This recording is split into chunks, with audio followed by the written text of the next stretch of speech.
Hello dear students, our lecture 2 of Fourier transform is numerical of Fourier transform.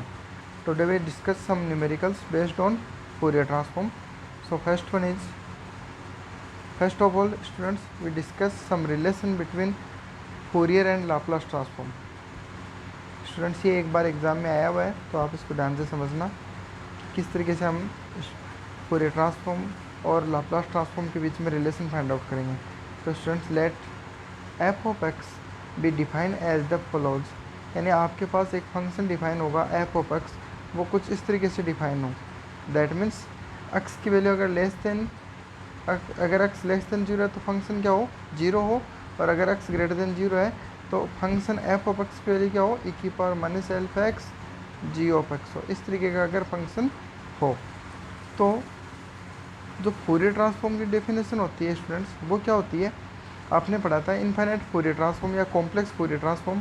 उसकी जो definition थी या formula था वो आपने ये पढ़ा था, minus infinity to infinity e की power iota s x f of x D x. यही पढ़ा था आपने, ये वाला पार्ट. अब स्टूडेंट्स यहाँ पर आपके पास x लेस देन जीरो क्या वैल्यू आ रही है, जीरो, और जीरो से ऊपर जाते वैल्यू डिफाइन हो रही है फंक्शन की. तो हम इस एफ ऑफ एक्स को दो टुकड़ों में तोड़ देंगे, माइनस इन्फिनिटी टू जीरो, दूसरे तोड़ देंगे जीरो से लेके इन्फिनिटी. तो students minus infinity to zero के अंदर तो फंक्शन की वैल्यू क्या है, जीरो है, तो हमने यहाँ जीरो रख दिया.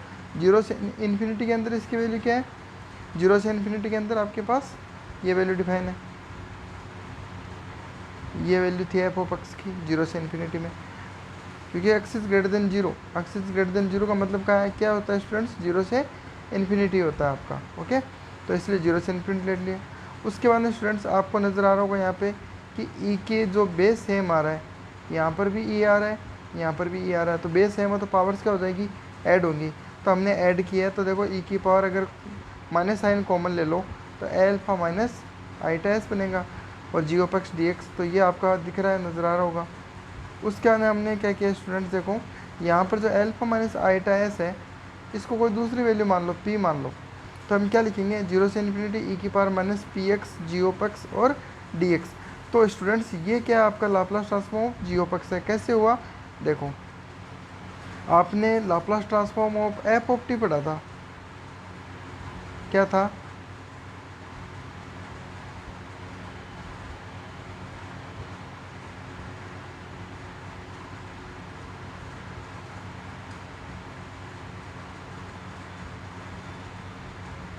ऐसा ही लिखा था आपने, जिसको आप क्या लिखते थे, एफ ऑफ एस लिखते थे. तो स्टूडेंट्स यहाँ पर अगर आप देखो तो जैसे यहाँ पर टी नज़र आ रहा है तीनों जगह आपको, F of T G of T, वैसे यहाँ पर क्या नज़र आ रहा है, एक्स जी ऑफ एक्स और डी एक्स. यहाँ पर आपको क्या नज़र आ रहा है, एस, यहाँ पर पैरामीटर क्या है, पी, यानी एस की जगह अपने पास प्रेजेंट में क्या है, बस पी है, बाकी कोई चेंजेस नहीं है. तो हम इसे क्या लिख सकते हैं, Laplace transform of g of x लिख सकते हैं, या फिर इसे एफ ऑफ एस लिख सकते हैं. ओके स्टूडेंट्स, तो इसलिए जो फोरियर ट्रांसफॉर्म से स्टार्ट किया था हमने, लेकिन फोरियर ट्रांसफॉर्म का अगर फंक्शन कुछ इस तरीके से डिफाइन हो तो हम उसका जो सोल्व करेंगे तो रिजल्टेंट जो होगा वो बेसिकली क्या होगा, लाप्लास ट्रांसफॉर्म होगा. ओके स्टूडेंट्स, तो आप ये रिलेशन ध्यान में रखना. नेक्स्ट आगे अपन डिस्कस करते हैं सम न्यूमेरिकल्स. सो फर्स्ट न्यूमेरिकल आपका find the Fourier cosine transform, find the Fourier cosine transform of the function. तो एफ ऑफ एक्स इक्वल आपको स्टूडेंट्स ये फंक्शन डिफाइन है, इसका आपको कोसाइन ट्रांसफॉर्म निकालना है. तो कोसाइन ट्रांसफॉर्म का फॉर्मूला आपको मैंने बताया था लास्ट क्लास में, ये होता है. ठीक है, अब जीरो से इन्फिनिटी है, लेकिन ये कह रहा है कि जीरो से ए के अंदर तो ये फंक्शन डिफाइन है, यानी हम इसे दो टुकड़ों में तोड़ दें, एक तो जीरो से ए और दूसरा ए से इन्फिनिटी. तो ए से इन्फिनिटी में तो फंक्शन की वैल्यू क्या है, जीरो है, और जीरो से ए के अंदर फंक्शन की वैल्यू क्या है, कोस एक्स है. तो स्टूडेंट्स वही चीज़ हम यहाँ डिस्कस कर रहे हैं. देखो जीरो से ए वाला पार्ट लिया, क्योंकि आगे वाला जो पार्ट है ए से इन्फिनिटी वाला, अगर मैं ए से इन्फिनिटी भी लिखता आगे तो वो तो क्या होता, जीरो होता, इसलिए हमने वो लिखा नहीं है. ठीक है, तो यहाँ पर जीरो से ए कर दिया. एफ ऑफ एक्स की वैल्यू कितनी है स्टूडेंट्स, एफ ऑफ एक्स की वैल्यू थी कोस एक्स, आपको दिख रही है ऊपर क्वेश्चन में. एफ ऑफ एक्स कितना है, जीरो से ए के अंदर कोस एक्स है, तो मैंने कोस एक्स लिख दिया. उसके बाद स्टूडेंट्स मैंने क्या किया, देखो टू से ऊपर नीचे मल्टीप्लाई किया, यहाँ पर भी टू लगाया, नीचे भी टू लगाया. तो ये आपका फॉर्मूला बन गया 2 cos A cos B का। 2 cos A cos B कितना होता है students? cos A plus b plus cos A minus b, ये होता है फॉर्मूला। तो स्टूडेंट्स यहाँ पर A की वैल्यू 1 है और B की वैल्यू S है, तो बस इसको वैल्यूज पुट करेंगे तो क्या आएगा? cos 1 plus S x plus cos 1 minus s x. अब स्टूडेंट्स हमें करना क्या है? जस्ट इसका लाप्लास इसका इंटीग्रेशन करना है। तो cos का इंटीग्रेशन करोगे तो स्टूडेंट्स क्या होता है? अगर इसका करना चाहो मान लो तो cos का क्या होगा मेरे पास? साइन 1 प्लस एस एक्स, फिर 1 प्लस एस एक्स का करेंगे डिफ्रेंसिएशन एक्स के रिस्पेक्ट में, तो एक्स का 1 होगा तो क्या बचेगा? 1 प्लस एस। उस 1 प्लस एस से स्टूडेंट्स क्या करते हैं? डिवाइड। सिमिलरली आगे वाले में भी ऐसे ही करेंगे students, sine 1 minus s x upon 1 minus s. तो ये चीज़ आपको यहाँ नज़र आ रही होगी, ये देखो मैंने यहाँ लिख दिया ये वाला पार्ट, ठीक है। अब इसमें 0 से a लिमिट है तो अपर लिमिट लगाऊंगा तो a लिखूंगा तो यहाँ पर भी a आ जाएगा स्टूडेंट्स और यहाँ पर भी a आ जाएगा। और लोअर लिमिट लगाओगे तो 0 लिखोगे तो स्टूडेंट्स साइन 0 जो होता है, अगर यहाँ 0 करोगे यहाँ पर 0 करोगे तो साइन 0 की वैल्यू क्या होती है? 0। इसलिए आगे वाला पार्ट जो 0 आता है वो लिखा नहीं मैंने, ठीक है। तो ये आपका आंसर हो जाएगा। इस तरीके से हम सोल्व कर सकते हैं। चलो स्टूडेंट्स एक क्वेश्चन और देखते हैं अपन। नेक्स्ट क्वेश्चन क्या है? देखो स्टूडेंट्स ये इंपॉर्टेंट क्वेश्चन है, एग्जाम में आया हुआ क्वेश्चन है, तो इसको थोड़ा गौर से समझना। देखो स्टूडेंट्स क्या दिया? Find the Fourier sine and cosine transform of the following function. तो पहला फंक्शन हम ले रहे हैं एफ ऑफ एक्स। तो एफ ऑफ एक्स का स्टूडेंट्स अपने को निकालना साइन ट्रांसफॉर्म और कोसाइन ट्रांसफॉर्म। तो स्टूडेंट्स आपने पढ़ा है साइन ट्रांसफॉर्म का फॉर्मूला, ये पढ़ा था। यहाँ पर एक्स की जगह क्या हो गया? F of x. या एफ ऑफ एक्स को डिफाइन कर दिया, ठीक है। तो √2/5 पढ़ा था, 0 से इन्फिनिटी, और एफ ऑफ एक्स होता था और cos एस एक्स होता था और dx। तो एफ ऑफ एक्स की जगह कितना है? अभी क्वेश्चन में डिफाइन कितना है? एफ ऑफ एक्स को वैल्यू क्या है? एक्स है, तो इसलिए मैंने यहाँ पर क्या लिखा है? एक्स लिखा है। इसी तरीके से स्टूडेंट्स आपको कहे फोरियर कोसाइन ट्रांसफॉर्म बताओ, तो ये फोरियर कोसाइन ट्रांसफॉर्म का फॉर्मूला हो जाएगा। अब स्टूडेंट्स यहाँ से आपको देखो समझना है दोनों चीज़ों को कैसे सोल्व कर सकते हैं, और इससे सोल्व क्यों नहीं हो सकता वो भी देखो। देखो स्टूडेंट्स यहाँ पर आपको दिख रहा है एक्स कोस एक्स, तो अगर आप इसे u इंटू वी से करोगे तो कोस एस एक्स में एक्स इक्वल क्या लिखोगे? इन्फिनिटी लिखोगे।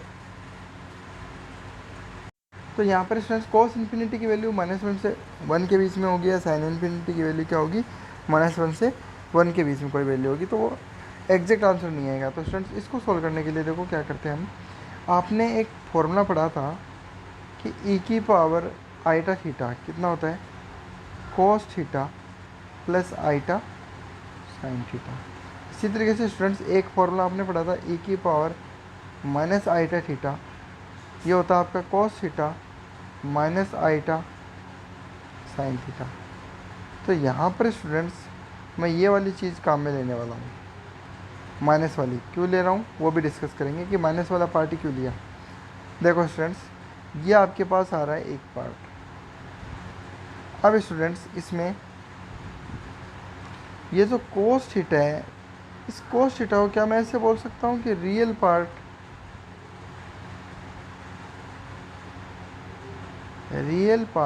ऑफ ए की power minus आईटा theta.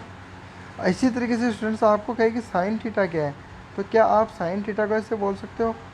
Imaginary part of ए की पावर माइनस आईटा थीटा बोल सकते हो। तो आपको दिख रहा है कि कोस थीटा और साइन थीटा, अगर स्टूडेंट्स मैं इस थीटा को चेंज करके अगर मैं पूरे में एस एक्स लिख दूँ, इसको मिटा दूँ, यहाँ से मिटा दूँ और यहाँ से, अगर मैं थीटा की जगह एंगल जो ले रहा हूँ वो एस एक्स ले लूँ, तो यहाँ पर भी एस एक्स हो जाएगा और यहाँ पर भी एस एक्स हो जाएगा। तो स्टूडेंट्स आपको क्या नज़र आ रहा है कि जो फंक्शन डिफाइन था आपका उसमें यहाँ साइन एस एक्स आ रहा है और यहाँ कोस एस एक्स आ रहा है। अगर इन दोनों को कंबाइन करके इस फॉर्म में लिख दूं मैं, देखो यहाँ थोड़ा सा मैं सही कर देता हूँ। अब देखो आप, अगर मैं इस ऊपर वाले दोनों पार्ट को ऐसे लिख सकता हूँ क्या? देखो कैसे लिख सकता हूँ, ये चीज़ समझ में आ गई आपको? e की पावर माइनस आईटा थीटा क्या होता है? Cos theta minus आईटा sine theta. अब स्टूडेंट्स आपके क्वेश्चन आया होगा माइंड में कि इसमें माइनस ही क्यों लिया, e की पावर माइनस थीटा ही क्यों ले रहे हैं मतलब अपन, वो इसलिए ले रहे हैं कि स्टूडेंट्स अगर जब भी आप सोल्व करोगे तो इसकी पावर जब कहीं पर लगेगी तो ई की पावर माइनस इन्फिनिटी क्या हो जाएगा, जीरो। अगर स्टूडेंट्स अपन प्लस ले लेते तो ई की पावर इन्फिनिटी क्या था, इन्फिनिटी, तो वो आंसर गलत होता अपना, ठीक है, कन्वर्जेंस नहीं होता, वो डाइवर्जेंस आंसर होता, इसलिए हम इसको माइनस ले रहे हैं। अब स्टूडेंट्स देखो, मैं ले रहा हूँ ई की power minus eta S x, तो ई की power minus eta S x का मतलब क्या है, इसको समझो एक बार।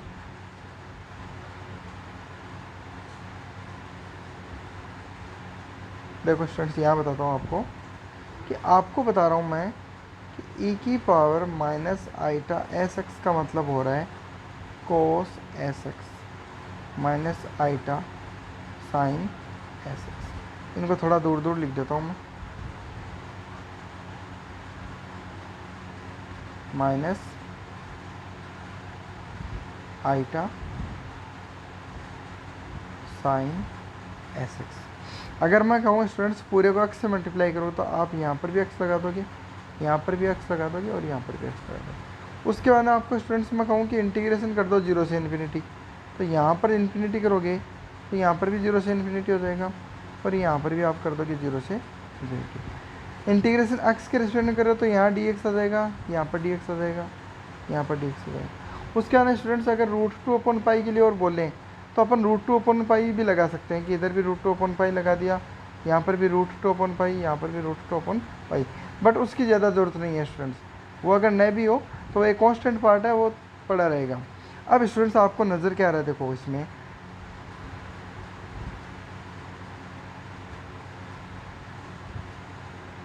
इस पूरे पार्ट में अगर आप इसको गौर से देखो तो ये जो पार्ट है ये आपका क्या रिप्रेजेंट कर रहा है, फोरियर कोसाइन ट्रांसफॉर्म को रिप्रेजेंट कर रहा है, और ये जो पार्ट है ये आपका किसको रिप्रेजेंट कर रहा है, फोरियर साइन ट्रांसफॉर्म को रिप्रेजेंट कर रहा है।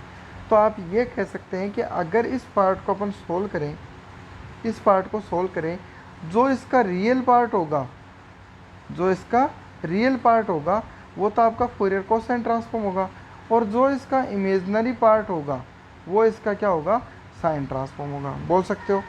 तो स्टूडेंट्स वही चीज़ हमने यहाँ की है। देखो अब मैं कह रहा हूँ कि जो मेरे पास में ये पार्ट है, ये जो पार्ट है इसको मैं दो टुकड़ों में सोल्व कर रहा हूँ, रूट टू अपन पाई भी लगाया हुआ है, देखो यहाँ पे रूट टू अपन पाई। तो ये वाला जो पार्ट बना ये आपका कोसाइन ट्रांसफॉर्म और ये वाला पार्ट क्या है, साइन ट्रांसफॉर्म। तो मैं इन दोनों को अलग अलग सोल्व करने के बजाय एक इस क्वेश्चन को सोल्व कर लूँगा, इस पार्ट को सोल्व करके, और इसका रियल पार्ट तो मेरा क्या हो जाएगा, कोसाइन ट्रांसफॉर्म, और इमेजनरी पार्ट क्या होगा, साइन ट्रांसफॉर्म होगा। तो स्टूडेंट्स वही चीज़ कर रहा हूँ मैं। देखो इसको सोल्व करने के लिए अपन क्या यूज़ करेंगे, u इंटू वी का फॉर्मूला यूज़ करेंगे। देखो अगर x को u मान लूँ और इसे v मान लूँ तो आप u इंटू वी का फॉर्मूला सबको आ रहा होगा इंटीग्रेशन का, सिंपल u को एज इट इज़, यानी मैंने x को तो क्या रखा है एज इट इज़, और e की power minus eta S x का इंटीग्रेशन करूँगा तो स्टूडेंट्स क्या होगा, e की power minus eta S x upon minus eta S, क्यों, क्योंकि माइनस आईटा एस एक्स का क्या किया बेसिकली डिफरेंशिएशन, तो डिफरेंशिएशन करेंगे तो एक्स का क्या हो गया 1, तो क्या बचा माइनस आईटा एस, और माइनस आईटा एस क्या होगा, डिवीज़न में आएगा, इसलिए यहाँ पर स्टूडेंट्स ये पार्ट क्या है, डिवीज़न में आया। तो आई होप ये चीज़ समझ में आएगी। फिर हम क्या करते हैं, लिमिट लगाते हैं, तो जीरो से इन्फिनिटी लिमिट लगा दी मैंने, तो ओवरऑल आपके पास ये वाला पार्ट बन गया पहला। उसके बाद स्टूडेंट्स फॉर्मूले में क्या होता है, माइनस साइन होता है, फिर एक बड़ा इंटीग्रेशन होता है, फिर u का डिफरेंशिएशन, तो u का मतलब x का डिफरेंशिएशन, तो x का डिफरेंशिएशन क्या होगा 1 होगा, तो मैंने यहाँ पर x का डिफरेंशिएशन तो क्या लिख दिया स्टूडेंट्स 1 लिख दिया। और आगे फॉर्मूले में क्या होता है, इंटीग्रेशन v dx होता है, तो इंटीग्रेशन v dx हमने यहाँ देखो पहले सोल्व किया हुआ है, वही चीज़ है मैंने यहाँ पुट कर दी स्टूडेंट्स, और आगे क्या कर दिया dx कर दिया।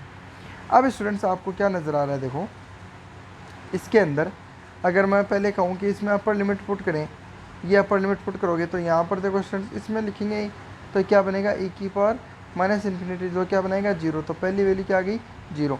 फिर स्टूडेंट्स फॉर्मूला क्या होता है कि upper limit minus sine lower limit, lower limit जैसे 0 रखोगे तो स्टूडेंट्स यहाँ पर आपको एक अक्स नज़र आ रहा है, इस अक्स की जगह 0 रखोगे तो ये क्या बन जाएगा 0, तो 0 माइनस 0, यानी इस पार्ट का काम तो पूरा कंप्लीट हो गया, ये इधर वाला पार्ट तो क्या हो गया अपना कंप्लीट हो गया। अब इसका कोई मतलब नहीं है, ये तो पूरा क्या आ गया 0।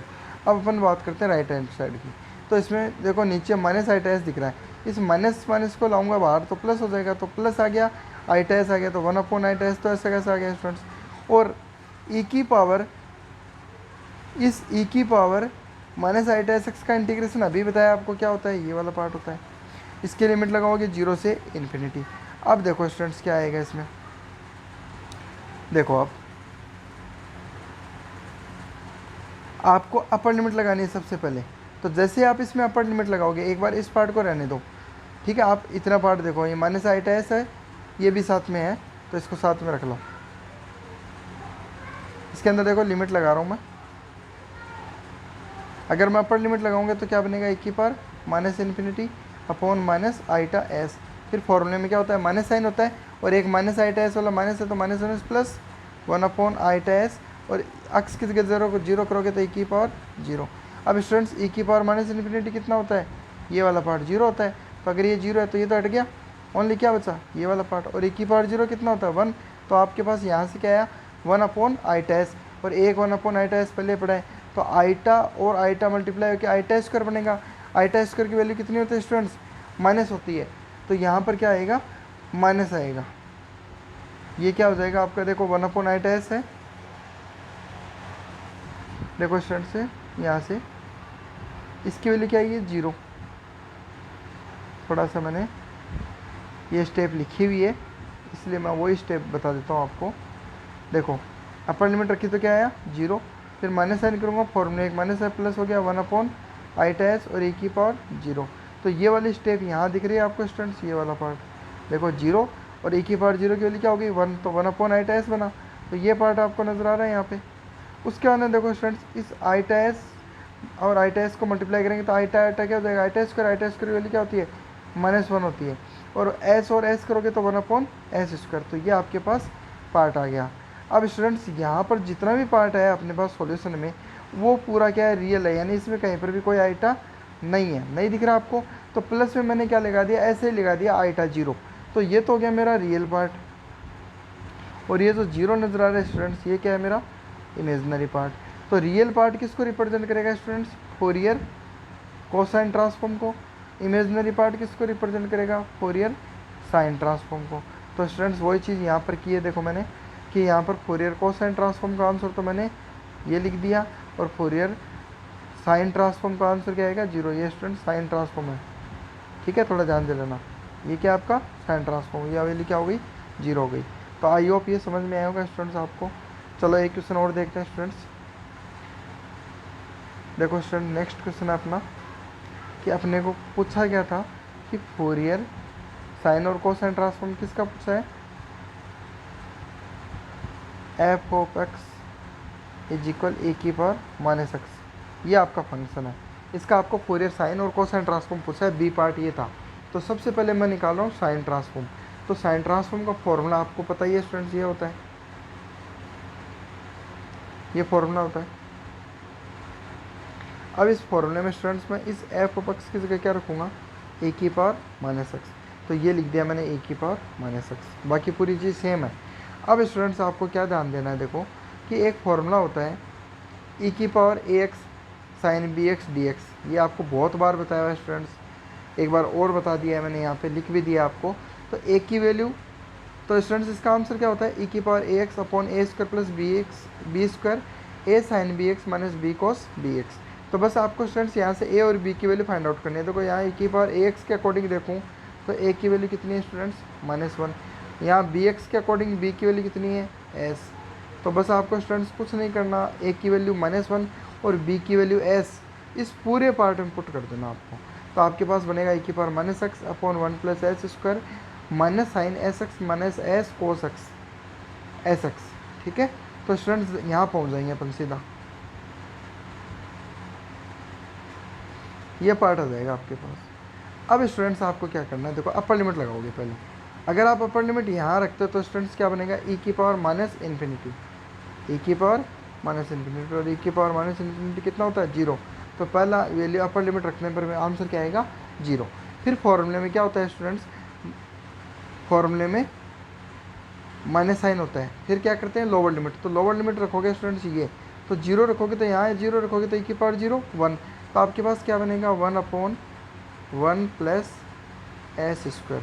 तो मैंने यहाँ देखो नज़र आ रहा होगा आपको लिखा हुआ भी, ये माइनस आ गया और 1/1 प्लस एस स्क्वायर। फिर ये जीरो स्टूडेंट्स अंदर भी रखेंगे, यहाँ पर भी रखेंगे और यहाँ पर भी रखेंगे। तो ये तो बनेगा साइन जीरो और ये बनेगा कोस जीरो। तो साइन जीरो की वैल्यू क्या होती है? जीरो। तो ये हट गया स्टूडेंट्स पूरा। अब यहाँ से अगर हम पूरे पार्ट में से देखें इसमें से, तो यहाँ से मेरे पास साइन जीरो जब हट गया तो क्या बचा? Cos zero. तो कोस जीरो की वैल्यू क्या होती है? 1 होती है। तो यहाँ से क्या मिला मेरे को? Minus s. तो ये माइनस एस यहाँ लिख दिया स्टूडेंट्स। माइनस माइनस क्या हो गया? प्लस। तो आपके पास आ जाएगा √2/पाई बाहर कॉन्स्टेंट चल रहा है, माइनस माइनस प्लस हो गया तो S/1 प्लस एस स्क्वायर। तो ये हो गया आपका फोरियर साइन ट्रांसफॉर्म। इसी तरीके से स्टूडेंट्स हम क्या करेंगे, नेक्स्ट निकालेंगे फोरियर कोसाइन ट्रांसफॉर्म। तो स्टूडेंट्स फोरियर कोसाइन ट्रांसफॉर्म का बेस फॉर्मूला आपको पता ही यही होता है। अब इसमें मैंने क्या किया है कि एफ ऑफ एक्स की वैल्यू क्या लिख दी? e⁻⁻x। तो आपके पास यहाँ पहुँचोगे। यहाँ इतना करने के बाद स्टूडेंट्स वही फॉर्मूला दोबारा ध्यान में देना, आपको क्या देना है कि e⁻ax साइन कोस bx हो, तो आपको ये फॉर्मूला ध्यान में रखना है। अब स्टूडेंट्स कंपेयर कराना है बस यहाँ से। अगर इसमें देखो तो a की वैल्यू कितनी है? -1। यहाँ से कंपेयर करो तो b की वैल्यू कितनी है? s। बस ये दोनों वैल्यू आप इस फॉर्मूले में पुट करोगे। जैसे आप स्टूडेंट्स पुट करोगे तो आपके पास यहाँ पहुँच जाओगे आप, ये वाला पार्ट आ जाएगा आपके पास। और इसमें आपको क्या नज़र आ रहा है? Upper limit. Upper limit again students e⁻⁻∞ यहाँ रखोगे, x की जगह इन्फिनिटी, तो e⁻⁻∞ कितना होता है? 0। फिर फॉर्मूले में क्या होता है? माइनस साइन होता है। अब क्या रखेंगे? Lower limit. तो इसको हटा देते हैं एक बार। अब क्या लिखेंगे? Lower limit. तो जैसे स्टूडेंट्स ये लोअर लिमिट रखोगे तो पहले यहाँ रखोगे 0, e⁻0 कितना होता है? 1। तो आपको क्या मिलेगा यहाँ से? 1/1 प्लस एस स्क्वायर। तो ये दिख रहा है आपको 1/1 प्लस एस स्क्वायर। उसके बाद स्टूडेंट्स इस पूरे में भी क्या रखेंगे? 0।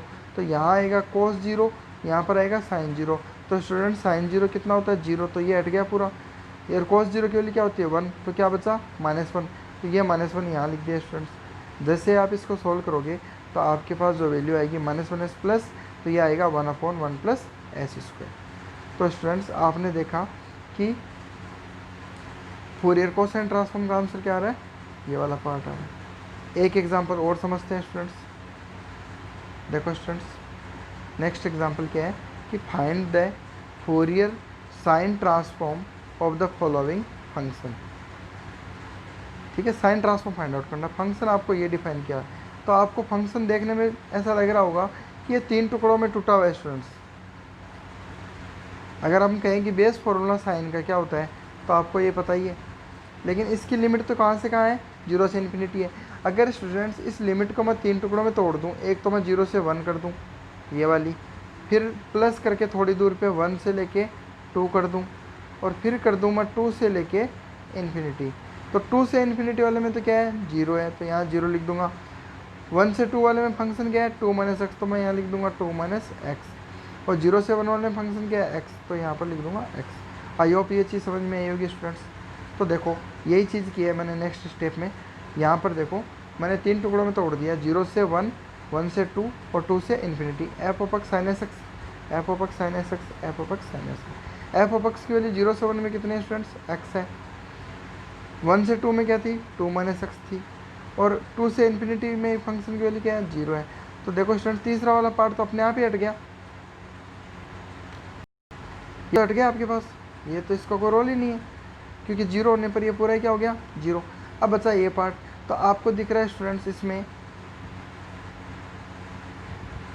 x और साइन एस एक्स। तो x को मान लो u, इसको मान लो v। ये x हो, इसको u मान लेना, इसको v मान लो। तो u इंटू वी के फॉर्मूले ओपन कर लो। तो u इंटू वी का अगर फॉर्मूला लगाते हैं स्टूडेंट्स, तो वही मैंने बार बार बता रहा हूँ आपको, दोबारा से एक बार और डिस्कस कर लेते हैं इस चीज़ को। देखो पहले मैं इस पार्ट में लगा रहा हूँ, इतने पार्ट में। तो इसके लिए 0 से 1 है इसकी लिमिट। तो x को तो मैंने एज इट इज़ का साइन एस एक्स का करेंगे तो स्टूडेंट्स इंटीग्रेशन होता है माइनस कोस एस एक्स, और एस एक्स का करेंगे तो एस बचेगा, वो एस डिवीज़न में आ जाएगा। तो स्टूडेंट्स यही चीज़ देखो आपको यहाँ नज़र आ रही है क्या? कोस एस एक्स अपॉन एस, और ये माइनस साइन दिख रहा है आपको। तो ये चीज़ यहाँ लिखी हुई है। लिमिट क्या होती है स्टूडेंट? 0 से 1 होती है, तो मैंने 0 से 1 कर दिया इसकी लिमिट। उसके बाद स्टूडेंट्स फॉर्मूले में क्या होता है? माइनस साइन होता है, यहाँ माइनस होता है फॉर्मूले में। ठीक है, एक्स का करेंगे तो क्या आएगा, 1 आएगा। डिफ्रेंसिएशन किया एक्स का क्या होता है, डिफ्रेंसिएशन। तो एक्स का डिफ्रेंसिएशन कितना हुआ, 1। उसके बाद में साइन एस एक्स का इंटीग्रेशन करते हैं। तो साइन एस एक्स का इंटीग्रेशन तो पहले ही किया हुआ है, ये दिख रहा है आपको। तो इसमें स्टूडेंट माइनस दिख रहा है, तो वो माइनस माइनस क्या बना देगा, प्लस बना देगा। और 1/s को तो मैंने बाहर रख दिया, अंदर क्या बचा, ओनली cos एस एक्स बचा और dx बचा। समझ में आ रही है बात, ठीक है। अब स्टूडेंट्स देखो, ये इतना पार्ट हो गया। इसी तरीके से आगे वाला पार्ट को सोल्व करते हैं। इसमें भी 2 - x को तो क्या रखा, as it is. Sine s x का सेम चीज़ है, तो सेम आंसर आएगा। क्या आएगा, -cos s x upon s, तो वो लिख दिया, ठीक है। और लिमिट लगा दी, 1 से 2 है तो 1 से 2 लिमिट लगा दी इसमें। फिर वही फॉर्मूले में क्या होता है, माइनस होता है। 2 - x का डिफरेंशिएशन करोगे तो 2 का 0 और -x का क्या होता है 1, -1 आएगा, ठीक है। तो वो -1 यहाँ लिख दिया। अब स्टूडेंट साइन एस एक्स का इंटीग्रेशन होता है, तो साइन एस एक्स का इंटीग्रेशन यहाँ किया हुआ है स्टूडेंट्स, वही चीज़ क्या आएगी, यहाँ पर दोबारा आएगी। तो माइनस था, एक माइनस ये आ गया, प्लस हो गया। ये एस दिख रहा है तो वो 1/s मैंने बाहर रख दिया। और cos एस एक्स दिख रहा है यहाँ पे, वो cos एस एक्स यहाँ लिख दिया और dx लिख दिया। तो आई होप ये पार्ट समझ में आया होगा आपको। जस्ट u/v का फॉर्मूला है, आपको दोबारा से नहीं समझ में आए तो पूछ लेना मेरे से। अब स्टूडेंट्स हम क्या करेंगे, लिमिट पुट करेंगे। तो देखो, अगर आप अपर लिमिट पुट करते हो स्टूडेंट्स, तो यहाँ 1 लिखोगे तो यहाँ पर भी 1 आ जाएगा और यहाँ पर भी 1 आएगा। तो आपके पास बनेगा -cos s upon S. X की जगह 1 करना आपको, तो यहाँ 1 हो गया। फिर यहाँ पर भी 1 करेंगे तो cos s बचेगा अपॉन एस, तो ये माइनस का बचेगा ऐसा। ये आपको मैंने नीचे लिख दिया। फिर स्टूडेंट्स देखो, इसमें आप लगाओगे लोअर लिमिट। जब आप स्टूडेंट्स लोअर लिमिट लगाओगे तो यहाँ पे लोअर लिमिट कितनी है, 0। ये 0 एक्स की जगह 0 आते हैं, ये पूरे को क्या बना देगा, 0। इसलिए मैंने स्टूडेंट्स ये आगे वाला पार्ट लिखा नहीं है, ये 0 मैंने मेंशन नहीं किया है। उसके अंदर देखो स्टूडेंट्स cos एस एक्स दिख रहा है, cos एक्स का इंटीग्रेशन करोगे तो क्या आएगा, sin S x upon S होता है। लिमिट क्या लगाएंगे इसमें, 0 से 1 लगाएंगे, ओके। तो ये चीज़ हो गई सॉल्व। उसके बाद में स्टूडेंट्स देखो नेक्स्ट पार्ट, यहाँ पे आओ। इसमें स्टूडेंट्स अगर आप अपर लिमिट लगाते हो, तो जैसे आप अपर लिमिट लगाओगे तो ये x की जगह 2 लिखोगे तो 2 - 2 क्या हो जाएगा, 0 हो जाएगा। दिख रहा है क्या आपको, यहाँ पर ये x है, इस x की जगह 2 रखूँगा तो 2 - 2 क्या हो जाएगा, 0। तो पहली वैल्यू तो क्या आ गई, 0। फिर माइनस साइन आता है, एक फॉर्मूले में माइनस होता है, एक माइनस ये रहा, तो माइनस माइनस क्या हो गया स्टूडेंट्स, प्लस हो गया। अब उसके बाद में हमने क्या किया देखो, अब आप इसमें 1 रखो x की जगह। जब आप x की जगह 1 रखोगे तो 2 - 1 कितना बनेगा, 1 बनेगा। और यहाँ x की जगह 1 करोगे तो 1 बनेगा। तो cos s अपॉन एस बना। यहाँ तक भी समझ में आ गया होगा। अब आ गया दो स्टूडेंट्स, आगे वाले पार्ट में आपको क्या नजर आ रहा है, -cos एस एक्स। तो माइनस तो मैंने बाहर ले लिया, ये रहा माइनस, ठीक है। cos एस एक्स का इंटीग्रेशन आपको बताया था sin S x upon S होता है। इसमें वैल्यू लगानी है अपने को 1 से लेके 2। चलो ठीक है।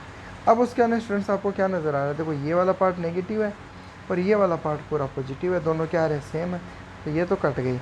अब क्या पार्ट बचा, ये पार्ट बचा और ये बचा। चलो इसको लिखते हैं अलग अलग। तो देखो, इसमें अपर लिमिट लगाओगे 1, तो 1 लिखोगे तो sin एस अपॉन एस बनेगा। तो वो मैंने लिख दिया sin S upon S square. क्यों, क्योंकि एक एस ये रहा और एक एस ये रहा, तो एस स्क्वायर हो जाएगा।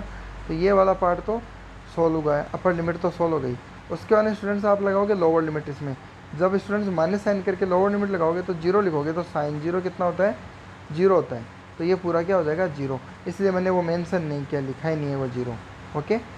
फिर आगे देखो स्टूडेंट्स, आगे वाले पार्ट में क्या नज़र आ रहा है आपको, यहाँ माइनस दिख रहा है, ये मैंने माइनस लगा दिया यहाँ पे। अब इसमें 1/s दिख रहा है, ये 1/s यहाँ लिख दिया। अब आप इसमें अपर लिमिट लगाओगे। जब आप स्टूडेंट्स अपर लिमिट लगाओगे तो sin 2s बनेगा। ऊपर क्या है, 2 है, ऊपर क्या है 2, तो यहाँ क्या आएगा sin 2s अपॉन एस। फिर लोअर लिमिट लगाओगे तो minus sin s upon S, ठीक है। अब आप स्टूडेंट्स देखो इसको, ये माइनस और ये माइनस अंदर जाके क्या हो जाएंगे, प्लस। तो ये तो पहले वाली वैल्यू तो क्या आएगी, माइनस क्या आएगी, तो minus sin 2s upon S square. और ये माइनस जाके क्या बन जाएंगे, प्लस। तो आपको क्या नज़र आ रहा है स्टूडेंट्स कि ये वैल्यू और ये वैल्यू दोनों सेम है, तो दोनों सेम है तो जुड़ जाएंगे, तो क्या हो जाएगा, 2 sin s हो जाएगा। तो वह मैंने लिख दिया यहाँ पे देखो, 2 sin s upon S square, ठीक है। इन दोनों को ऐड कर दिया है। अब बचा हुआ पार्ट क्या है, ये है। इसमें स्टूडेंट sin 2 थीटा का फॉर्मूला लगा दो, तो क्या बनेगा, 2 sin थीटा और cos थीटा। तो 2 sin s cos s लिख सकता हूँ, तो ये लिख दिया मैंने 2 sin s cos s। अब स्टूडेंट दोनों में कॉमन चीज़ क्या है, देखो ये 2 sin s upon S square इसमें भी है, ये 2 sin s upon S square इसमें भी है। अगर मैं इसको कॉमन ले लूँ तो इसके पास तो 1 बचा और इसके पास क्या बचा, cos s, तो वो आ गया 1 माइनस cos s। तो इस तरीके से स्टूडेंट्स हम इसको सॉल्व कर सकते हैं। आई होप आपको समझ में आया होगा। ठीक है स्टूडेंट्स, फिर भी अगर कोई डाउट हो तो आप मेरे से पूछ लेना। Okay, thank you.